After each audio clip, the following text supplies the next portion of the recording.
Angatahan'ny syndicat-ny indostria eto Madagasikara ny fampidinana 100% ny TVA amin'ireo kojakoja ilain'ny mpanjifa amin'ny fiainana andavanandro. Heverin'izy ireo fa tokony holanina eny anivon'ny Parlemanta mandritra ny fandiniana ny volavolan-dalàna mahakasika ny teti-bola 4.4 izany. Ho an'ireo mpandraharaha, mpamongady, tsy hitan'izy ireo izay mety ho akony izay fampidinana ny TVA ho 100% izay amin'ny vidin'ny entany. Rehetra tsy mivoatra dia tsy etra fiana. Fa ny izy makatra indray ilay etra makatra matetika. Tonga ny rehefa mandoa dia makatra ny rehefa miakatra ve iny dia mampiakatra koa nareo? Tsy miva ndray ka arakaraky ny mpiretana indray naika. Miaraka amin'ny entana ihany izany entana miditra ihany. Ny entana tahaka ny menaka, vary, siramamy, savony, ireo amin'ny ankapobeny no heverin'ny syndicat-ny indostria eto amintsika na ny SIM fa tokony ampiarana izay fampihenana ny tahan'ny TVA izay. Ho an'ireo mpandinika ny toe-karena, lojika ny fangatahana ataon'ireo mpandraharaha amin'ny lafiny iray. Amin'ny lafiny iray mety hoe mitombona ihany satria rehefa midina izany ny TVA dia tokony hoe hidina koa ny vidim-piainana, vidin'ny zavatra vidin'ny tsena izany vidim-piainana.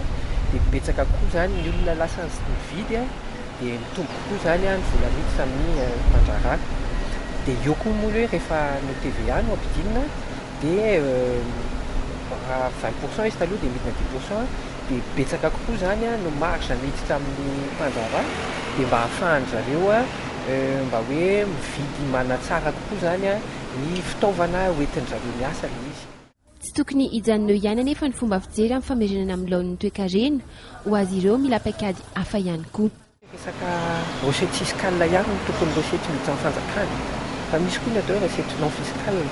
Ka recette non fiscale io eto amintsika tokony ho atao be dia be.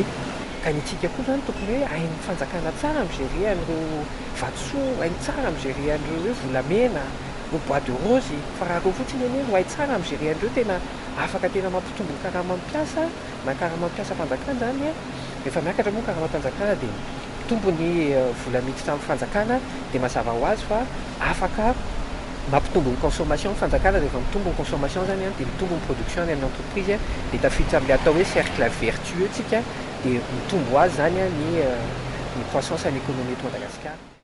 Amin'izao fotoana, sahirana amin'ny famaritana ny vidin'entana eny an-tsena ireo mpivarotra na ireo mpamongady na ireo mpanjara noho ny fiovaovan'ny vidin'entana ankan'izy ireo izany.